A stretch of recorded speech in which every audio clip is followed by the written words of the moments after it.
Mesdames, Messieurs, bonsoir et bienvenue aux 20h sur Equinox Télévision. À la une de cette édition, hommage aux élèves assassinés à Kumba. La communauté catholique a prié ce jour pour le repos éternel de ces âmes innocentes disparues le 24 octobre dernier. Ambiance et recueillement à travers le pays, c'est à suivre dans le 20h. Élection présidentielle du 31 octobre, entre participation et boycott, laquelle des deux sirènes retentira demain dans le ciel de la Côte d'Ivoire. La veille d'armes a démarré avec les derniers réglages. Vous le verrez dans ce journal avec nos envoyés spéciaux.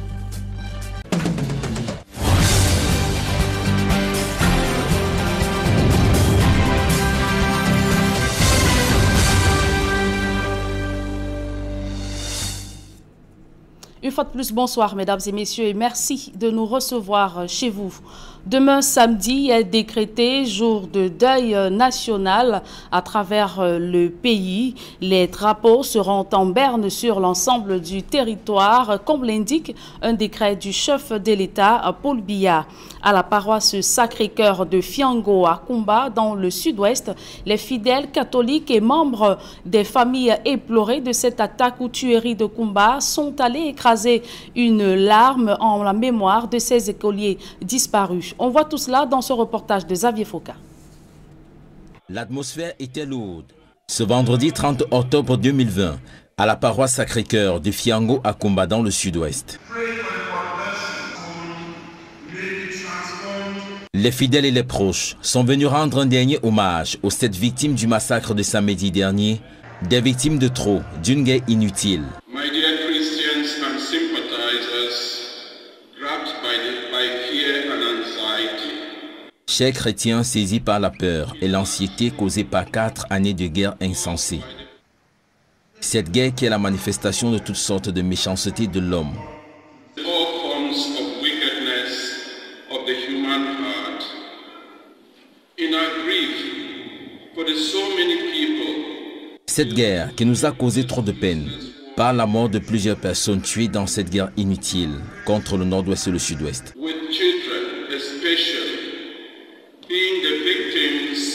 Avec les enfants comme victimes, à l'exemple du récent carnage à la Moda Francisca International Bilingual Academy de Kumba.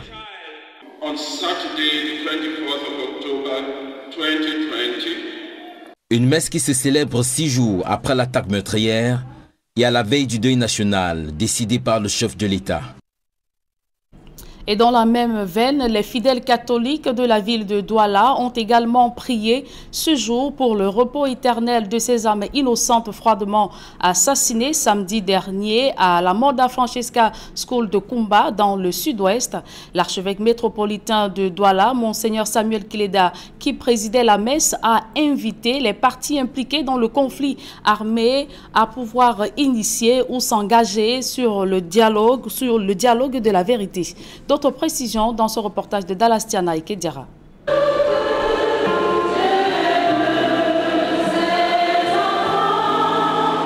Une messe en faveur à un retour à la paix en zone anglophone. Dite à la cathédrale de Douala par Monseigneur Samuel Kleda, elle a permis aux fidèles touchés par le massacre de Kumba de prier une fois de plus pour le repos des âmes de ces enfants innocents, partis trop vite, partis brutalement. À l'occasion de cette messe, Monseigneur Samuel Kleda a prêché sur ce qu'il appelle le dialogue de la vérité. On connaît bien les causes réelles de ce conflit aujourd'hui. Mais il faut l'aborder, s'asseoir avec tout le monde, que les Camerounais se parlent. C'est cela que j'appelle le dialogue de la vérité. Pas en vérité, mais le dialogue de la vérité. Et cela est très important. Et ce n'est que ça qui pourra nous sortir de la crise que nous vivons. L'archevêque métropolitain a également invité les uns et les autres à rechercher inlassablement ce qui construit. Quand on parle de dialogue, c'est celui qui peut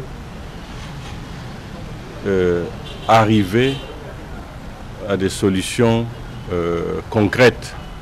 Et pour y arriver, il faut dialoguer dans la vérité. Chercher ce qui construit, sans chercher à défavoriser ou écarter tel ou tel. Dans la salle, des fidèles éplorés, mais également un groupe de femmes indignées, vêtues de noir et de rouge, qui appellent, depuis le début de cette semaine, au retour à la paix, dans un Cameroun qui n'a déjà que trop perdu ses enfants. Nous déjà, les femmes indignées, Ultra-Gate Women, demandons seulement la paix. Nous voulons la paix, nous ne voulons plus les assassinats. Quel qu'en soit le genre, nous ne voulons plus, nous sommes fatigués.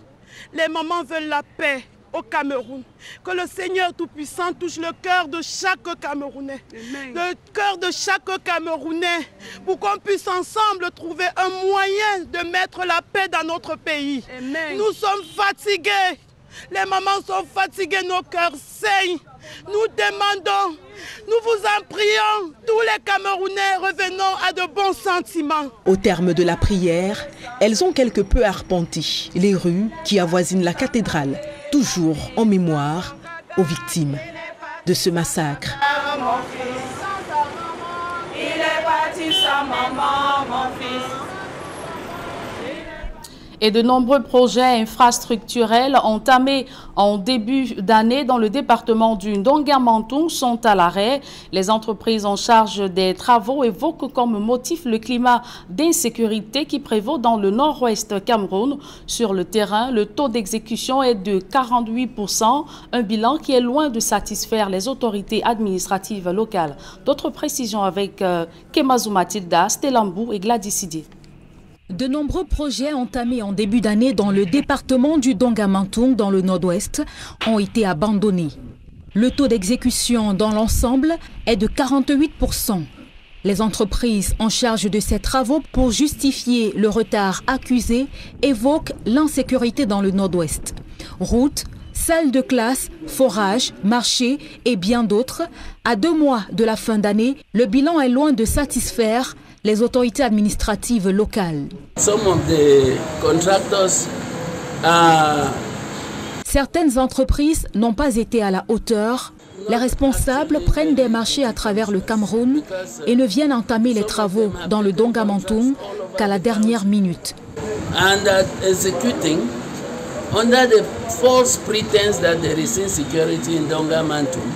Ils prennent pour prétexte l'insécurité, ce qui n'est pas vrai. Ils méritent d'être sanctionnés. Les autorités administratives dans le département du Ndonga-Mantoung comptent prendre des mesures drastiques à l'avenir afin de contraindre les entreprises à respecter le cahier de charges qui leur sera confié pour la nouvelle année. Et dans le chapitre politique de ce journal, Maître Emmanuel Sim dénonce une décision cynique visant à écarter Mamadou Mota et plusieurs autres cadres et militants du mouvement pour la renaissance du Cameroun des futures compétitions électorales. L'avocat réagit ainsi au verdict rendu hier par la Cour d'appel du centre relativement à l'affaire liée à la mutinerie survenue à la prison centrale de Yaoundé le 22 juillet 2019. Maître Emmanuel Sim y voit un règlement de compte politique qui n'honore pas la justice camerounaise. Je vous propose de l'écouter. Spécialement du vice-président du MRC, M. Mamadou Yacouba Mota, sa peine est passée de 24 mois de prison à 18 mois de prison ferme. Cette décision peut paraître à première vue intéressante parce que la peine a été réduite, mais en réalité, cette décision nous choque parce que les personnes condamnées étaient parfaitement innocentes et nous avons essayé de démontrer leur innocence à la cour d'appel. Nous avons l'impression que ces magistrats, et je l'avais dit à l'audience, étaient plus des chargés de mission que des magistrats et des juges indépendants. On peut donc le regretter. Mais ce que je regrette de plus, s'agissant de nos militants qui ont écopé hier de 16 mois à 18 mois de prison, c'est que on a mis ainsi un terme à leur carrière politique. Parce que tout le monde sait que lorsque on a une peine de plus de 6 mois de prison, cette peine est inscrite automatiquement dans le casier judiciaire. Et s'il y a une élection, eh bien la personne condamnée ne peut pas se présenter parce que son casier judiciaire a été entaché par cette peine-là. J'ai le sentiment que la décision de la Cour d'appel a pour conséquence d'éliminer politiquement le président Mamadou Yacouba. Elle a pour but de l'empêcher demain d'aller obtenir des suffrages dans sa région à l'extrême nord où sa popularité devait être encore plus grande. Ce n'est pas normal qu'on fasse des règlements de compte politiques en utilisant la justice. Mais je peux vous dire que nous n'allons pas nous arrêter là et que nous allons continuer à nous battre pour que, enfin, dans ce dossier, justice soit rendue. Ce n'est pas la fin du combat. Le combat dans cette affaire va continuer. Présent sur la région de l'extrême nord Cameroun, où une centaine d'ex-combattants de la secte Boko Haram ont déposé des armes pour rejoindre des camps de désarmement et de réinsertion sociale. En visite dans la région, Fayengo Francis, coordonnateur du dit comité, annonce le déblocage de la somme d'1 milliard de francs CFA pour la construction du centre de Mémé, c'est dans le Mayo-Sava. Nadine Yambou et Amadou Dairo. Après des années de lutte aux côtés de la secte islamiste Boko Haram à l'extrême nord, ce sont plus d'une centaine de membres du groupe terroriste, en plus des femmes et enfants, à déposer les armes. La mine serrée, le regard hagard, c'est avec le cœur meurtri par la souffrance qu'ils décident de se rendre aux autorités administratives. Un retour aux sources salué par les chefs traditionnels. Nous sommes contents parce que ce ne sont plus des combattants. C'est ex. Ils sont rentrés, ils sont chez eux. C'est les Camerounais qui étaient mal orientés. Ils sont revenus. On doit les accueillir. Ces ex-combattants de Boko Haram ont ainsi rejoint le Comité national de désarmement et de démobilisation de Méry, portant ainsi à 260 le nombre de repentis ayant renoué avec la vie normale après la vague de 150 autres. Parmi eux, de nombreux enfants sacrifiés au prix d'une guerre sans merci. Aujourd'hui pris en charge, ils bénéficient d'un encadrement de volontaires afin de faciliter leur réinsertion au sein de la société. Ces enfants sont, je dirais, ils sont traumatisés, donc c'est pour les ramener, pour qu'ils se sentent à l'aise comme d'autres enfants. C'est dans ce but-là que j'ai pris la volonté de les encadrer. Venu s'enquérir de la situation sur le terrain, Fayengo Francis, le coordonnateur du Comité national de désarmement et de réintégration des ex-combattants, annonce le déblocage d'1 milliard de francs CFA pour la construction d'un centre à Mémé dans le Mayo-Sava. C'est un centre qui, à la fin des travaux, peut prendre 1000 enfants. C'est pour cela que j'ai demandé aux enfants à Mora, et je viens de demander à ceux qui sont ici, de nous aider aussi pour que leurs amis sortent, pour que leurs frères et sœurs sortent.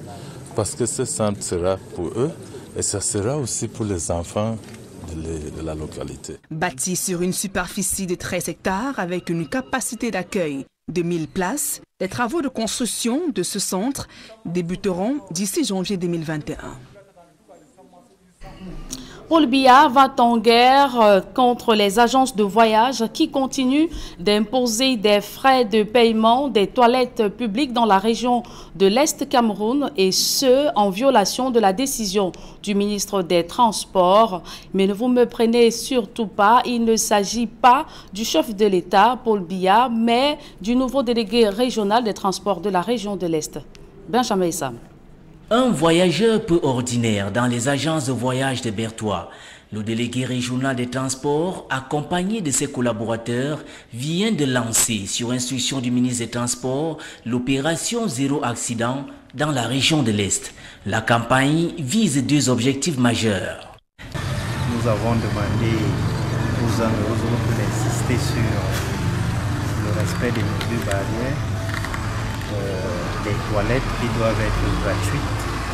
Parce qu'il faut reconnaître que depuis l'incident que nous connaissons tous, le ministre a rappelé que les toilettes sont gratuites pour les passagers. Donc nous avons veillé à ce que cette instruction-là soit également respectée. La propreté des toilettes, surtout leur gratuité aux passagers, l'effectivité des halls d'embarquement, la vérification des bordereaux et le respect des règles barrières. Le patron des transports à l'Est a pu vérifier à l'extérieur comme à l'intérieur des cars de transport le respect strict des règles barrières. Globalement, et à quelques exceptions près, ces mesures sont respectées par certaines agences de voyage de la place. Nous avons dans les voitures les consignes que si nous disons dans les voitures que si le chauffeur va très vite, nous appelons, nous avons dans les bus un numéro qui nous permet carrément d'appeler les chefs d'agence pour en cas de vitesse. Exactement. Surtout ce qui me plaît aussi beaucoup dans les agences, c'est qu'à Yaoundé, ce n'est pas le même chauffeur qui avance, qui continue avec le bus. Le chauffeur de Yaoundé, Douala arrive à Yaoundé, un autre grand pour Bertois et se repose. C'est ça qui nous fait. Par rapport aux mesures barrières, nous avons là de l'eau, du savon, on se lave bien les mains. J'ai mon casque. Autre lieu, autre curiosité, l'axe routier Bertois à Bomban. Limitation de vitesse, pas de surcharge et respect des mesures anti-Covid-19 pour la sécurité des passagers. Plus de 100 jeunes de l'université de Ngaoundéré ont choisi la psychologie comme spécialité à la faculté des sciences de l'éducation pour venir en aide aux personnes victimes des viols et attaques meurtrières. Le constat a été fait au cours de la rentrée académique 2020-2021 par nos reporters Jean-Blaise Noupéé et Nadine Yambou. Faculté des sciences de l'éducation de l'université de Ngaoundéré, dans la région de l'Adamawa, les nouveaux venus ont déjà une idée bien précise sur leur parcours académique. La montée inquiétante de la violence juvénile, les crimes passionnels, viols et autres conflits poussent ces jeunes étudiants à explorer les domaines de la psychologie avec pour seul but de venir en aide aux personnes en difficulté.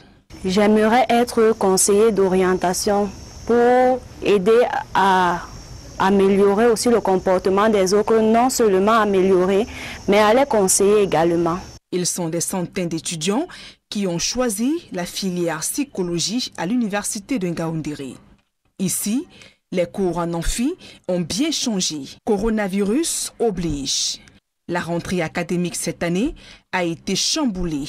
Les enseignants ont revu le programme. Les cours en ligne sont désormais incontournables. Qui va osciller entre le présentiel et le numérique. Les cours magistraux vont se faire en salle de classe, mais les travaux dirigés et certaines explications alternatives seront faites sur la plateforme e-learning. Consignes sanitaires, masques de rigueur, prise de température, l'université de Ngaoundéré est sur le qui-vive afin d'éviter une résurgence de la maladie. La rentrée académique est bel et bien effective et les préinscriptions se poursuivent. À l'étranger, en Côte d'Ivoire, quel est l'état des lieux à Yopougon à quelques heures du scrutin? Réputé frondeur, le quartier de Yopougon dans la périphérie d'Abidjan où l'on a enregistré des violences récemment montre un visage normal à quelques heures du scrutin. D'autres précisions dans ce reportage de nos envoyés spéciaux Emmanuel Diop et Gizogo.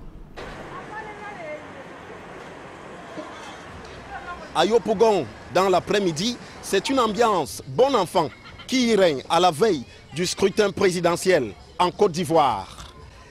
On y trouve un kiosque à journaux qui permet de prendre la température à travers les médias qui donnent effectivement les dernières nouvelles de la campagne électorale, notamment le meeting du candidat sortant Alassane Dramane Ouattara à Abobo. On revient également sur l'interview du président Laurent Gbagbo sur TV5 Monde à Denise et Potet. Cette ambiance décontractée se mesure aussi dans un coin où l'on boit du café Toumba, qui est une spécialité sénégalaise, mais visiblement très appréciée ici à Yopougon. Les populations, elles, sont partagées. Il y a d'un côté ceux qui affirment effectivement qu'ils iront voter demain sans embâche pour remplir un devoir inscrit dans la constitution ivoirienne. Si nous on dit on ne veut pas, et puis tout l'autre là dit il ne veut pas, moi aussi j'ai dit il ne veut pas, et qu'Alassane est là, ça va devenir quelque chose de palable. Mais donc il faut choisir une personne pour s'asseoir au pouvoir, pour que le palabre là quitte au pays. C'est pour cela moi je veux voter. C'est un devoir civique, ça appartient à tout le monde de voter, de dire ce qu'il pense. Même quand tu n'es pas content, on te demande d'aller t'exprimer là-bas dans les votes. Ça ne sert à rien de dire je ne voterai pas ou je voterai. C'est ton devoir, puisque c'est écrit dans ta constitution que tu dois aller voter. Mais il y a également ceux qui laissent transparaître leur peur et leur souhait est que tout se déroule normalement et que l'élection passée, la Côte d'Ivoire reprenne une vie normale. Je vais aller voter. Je vais aller voter surtout ma prière que tout se passe très bien, dans le calme et qu'il n'y ait pas de trouble en fait. Parce que franchement, il y a trop de choses qui se disent et quand c'est comme ça, la population a vraiment peur. Je veux la paix. Je veux que le président de la Sénégal arrive demain et puis on va faire sans problème. Pour ne pas qu'il y ait avoir des dégâts. Sinon quand le pays est en paix, tout le monde est en paix. À Yopougon pour Equinox Télévision, Emmanuel Diop, Gizogo. Et quelle ambiance prévaut dans les rues de la capitale économique ivoirienne à quelques heures du scrutin? Nos envoyés spéciaux Emmanuel Diop et Gizogo se sont rendus dans la commune d'Adjamé qui abrite le plus grand marché de cette ville. Là-bas, les populations se disent prêtes pour l'élection. Reportage.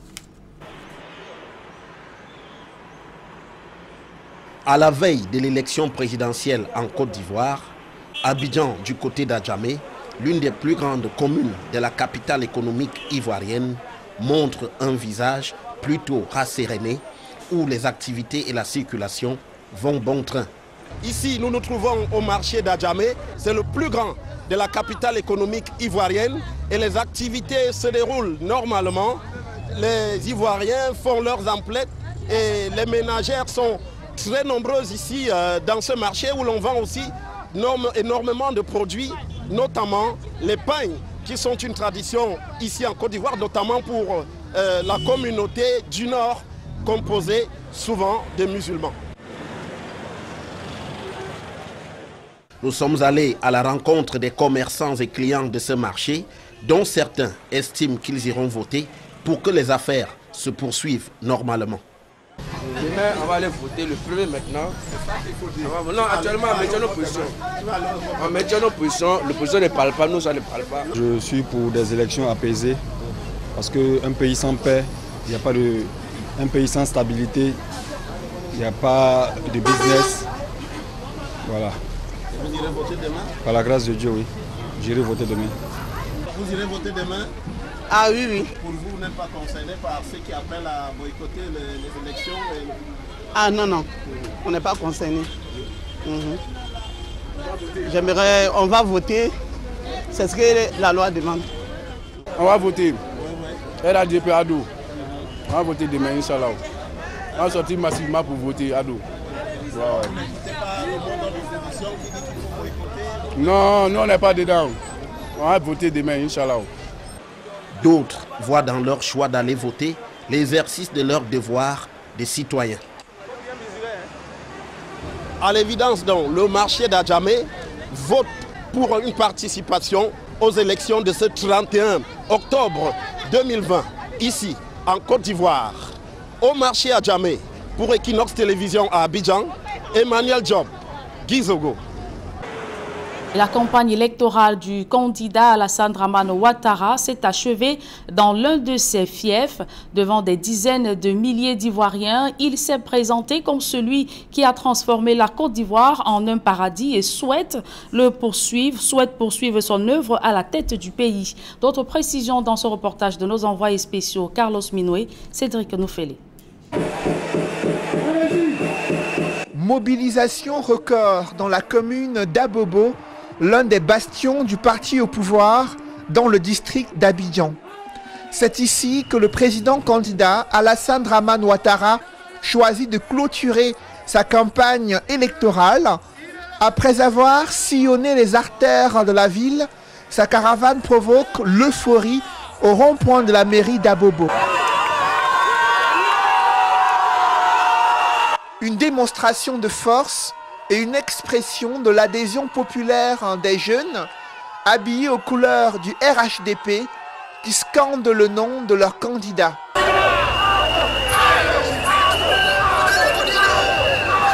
Galvanisé devant ces scènes de liesse, Alassane Dramane Ouattara appelle ces jeunes Ivoiriens à un vote massif en faveur de celui qui leur apporte la prospérité et le développement socio-économique. Il y a les universités, grâce à Dieu, il y a la nourriture, grâce à Dieu, il y a la sécurité.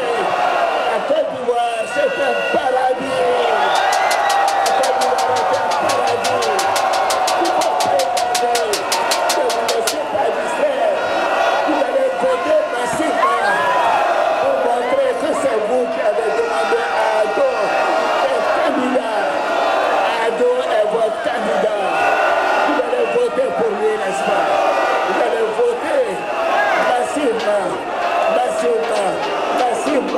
Sur la scène, le président candidat ne manque pas de s'associer à l'un des hommes politiques les plus populaires de la contrée, son directeur national de campagne électorale, par ailleurs Premier ministre et maire d'Abobo, Ahmed Bakayoko.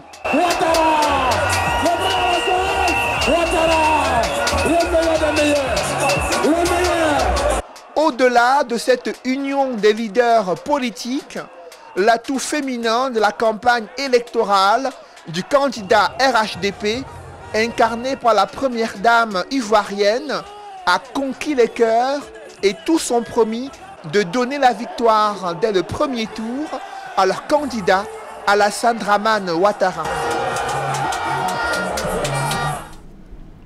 Et selon une mission d'observation électorale ivoirienne, la situation sociopolitique est tendue et fragile. Plusieurs incidents ont été signalés dans les localités de Yamoussoukro et Bonois. Depuis l'ouverture de la campagne électorale, ces organisations de la société civile ont répertorié des dizaines de morts à la suite des manifestations liées à la contestation du processus électoral. Néanmoins, il estime que le scrutin présidentiel peut se tenir dans ce contexte. Je vous propose de suivre la réaction d'Arsène Conan. Il est coordonnateur de l'initiative de dialogue d'action participative en Côte d'Ivoire. Parmi les 1000 observateurs, nous avons 750 observateurs fixes qui donc ont été échantillonnés à partir d'un travail scientifique, statistique, pour avoir donc un échantillon représentatif de la population électorale en Côte d'Ivoire. Donc ces observateurs donc citoyens sont recrutés donc dans les localités qu'ils vont donc couvrir et leur rôle sera de regarder dans un premier temps le déroulement donc du scrutin dans leur localité, dans leur bureau de vote. Et puis, à côté de cela, il y a ceux qui sont des observateurs mobiles qui, eux, seront chargés donc de sillonner les localités au fin donc de recueillir toutes les informations en lien avec l'environnement socio-sécuritaire autour du scrutin, l'environnement global autour du scrutin, de sorte à pouvoir nourrir, compléter donc notre analyse. Et pour ce qui est des éléments critiques, saillants ou disons incidents critiques, nous avons des analystes sur place au sein donc de notre état-major, de notre QG opérationnel qui regardent cela, qui scrutent de près cela afin donc de pouvoir tirer l'essentiel, la substance de ces données qu'on reçoit. Nous, notre action se présente comme une action qui veut contribuer de façon positive à l'édification du processus politique à Côte d'Ivoire. Il ne s'agit pas pour nous de distribuer des satisfecits ou des blâmes, non. Et cette plateforme de la société civile compte déployer 100 observateurs électoraux pour analyser le déroulement du vote sur le territoire ivoirien. Grâce à l'appui du NDI et d'autres programmes américains, ils vont collecter des données par voie numérique cryptée et l'accent sera mis sur les incidents critiques afin de produire un rapport sur le processus politique en Côte d'Ivoire. Je vous propose à cet effet d'écouter à nouveau ce coordonnateur. À la veille donc de ce scrutin du 31 octobre 2020, les informations que nous avons en notre possession font état de quelques incidents encore dans quelques localités, notamment Yamoussoukro, la capitale, et aussi Bonoua un peu plus au sud. Alors, des manifestations, donc des poses de barricades sur certaines voies, et bien sûr les forces de défense et de sécurité sont mobilisées aussi donc, pour rétablir l'ordre, ce qui crée quand même quelques incidents ça et là, quelques difficultés pour les populations à vainquer leurs occupations.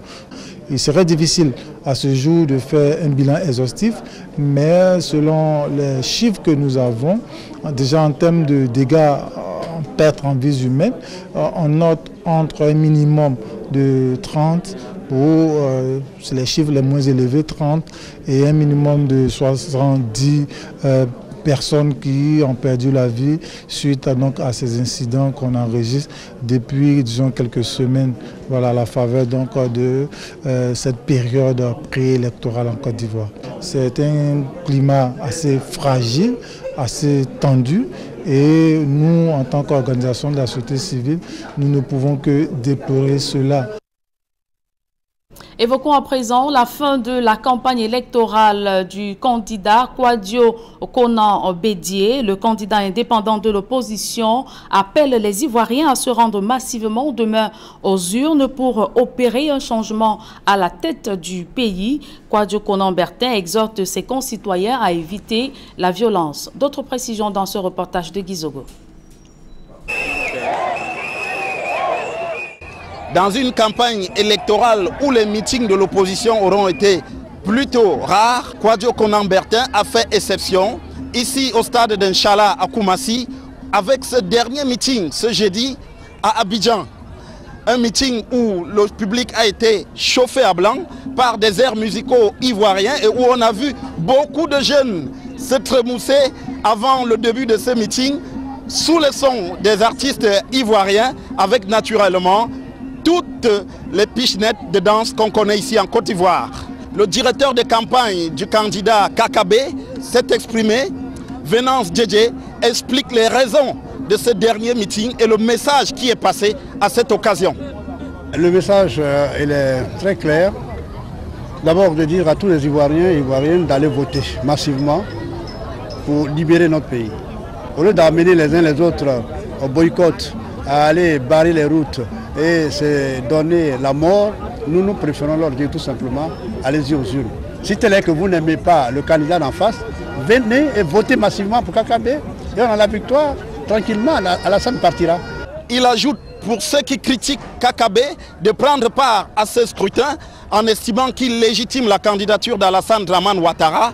Il ajoute donc qu'ils n'ont qu'à parler, KKB s'inscrit lui, selon ses explications, dans une logique de changement en faveur de la jeunesse ici en Côte d'Ivoire. Mais ça, ceux qui le disent, c'est qu'ils ont une mauvaise lecture de la situation politique en Côte d'Ivoire. Bon, c'est tout. Nous, ils parlent, ils ont envie de parler, qu'ils parlent. Mais nous avons pris, nous prenons nos responsabilités et nous allons jusqu'au bout, nous l'assumons. Nous n'avons pas peur de critique. On ne peut pas empêcher quelqu'un de dire ce qu'il a envie de dire. Et en page cinéma de ce journal, la compagnie de téléphonie mobile Orange Cameroun offre aux amoureux du 7e art une projection en avant-première du film Fisherman Diary. Reportage. Du branding d'Orange par-dessus le tapis rouge, jeu de couleurs dans un décor où des célébrités du showbiz et du cinéma camerounais ont rendez-vous. En cette nuit de gala à Canal Olympia Douala Bessengue, c'est l'avant-première du film camerounais Fisherman's Diary qu'accompagne Orange Cameroun dans le cadre d'une tournée nationale de projection. Cette projection spéciale aujourd'hui à Canal Olympia Douala Bessengue entre en droite ligne dans notre stratégie de promotion de la culture et du cinéma camerounais. Promouvoir les talents camerounais, le défi est de taille pour Orange Cameroun et Kankentus Production. Ce film a été fait pour le Cameroun par les Camerounais. Fisherman's Diary raconte l'histoire d'une jeune fille de 12 ans déterminée à aller à l'école dans un village de pêcheurs où l'éducation d'une fillette est considérée comme un tabou. Si un parent pense qu'une fille ne doit pas aller à l'école, qu'il cesse. Ces pensées rétrogrades n'ont pas lieu d'être au XXIe siècle. Les garçons sont égaux aux filles. Le sentiment de porter une cause juste à travers le cinéma transparaît aisément auprès des acteurs. Je suis vraiment ravi d'avoir interprété le rôle de l'enseignante, d'être une inspiration pour cet enfant en recherche d'éducation, un rêve devenu réalité pour moi. Merci à la production.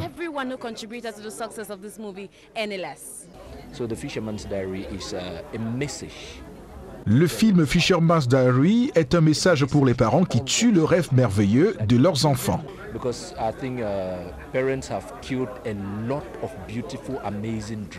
Au-delà du message porté par le film Fisherman's Diary, il y a la qualité de la production qui impressionne. Je suis vraiment contente de voir que ce film-ci représente en fait ce qu'on n'a pas l'habitude de voir. Franchement, c'est un très très beau film. Et de voir que ce sont les Camerounais qui ont fait ça, je suis trop fière de mon pays, quoi. Le contexte difficile du cinéma camerounais est connu. 12 longues années entre 2005 et 2017 où les salles de cinéma étaient fermées. Avec le peu de moyens que nous avons, des fois nous ne parvenons pas parce que voilà, il n'y a pas assez de budget.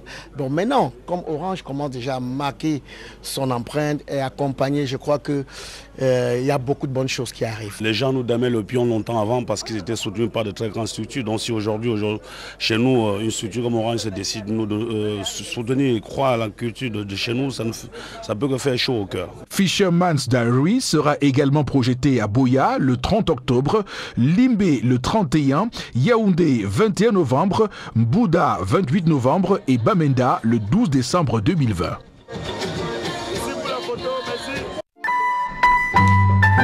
Orange. C'est avec ce public reportage, mesdames et messieurs, que nous mettons un terme à cette édition du journal. Merci de l'avoir suivi. Retrouvez dans quelques secondes Serge Alotou pour la deuxième partie d'Equinox Soir. Une centaine d'ex-combattants de Boko Haram décident de déposer les armes dans l'extrême nord du Cameroun. Après avoir combattu pendant plusieurs années aux côtés des membres ou des adeptes de la secte Boko Haram, ces jeunes de la région de l'extrême nord Cameroun ont décidé de changer de vie pour rejoindre le centre de désarmement et réhabilitation sociale. Vous l'avez vu dans le reportage de Nadine Yambou, le coordonnateur national Fayengo Francis a annoncé le déblocage de la somme d'1 milliard de francs CFA pour la construction du centre dans le département du Mayo-Sava. Serge Alain. Voilà, madame, monsieur, c'est dans l'essentiel l'Equinox Soir, deuxième partie. Bon week-end à vous, Julien Berthe Bissaï. Très bon week-end à vous, Serge Alain. Rendez-vous lundi. 20h.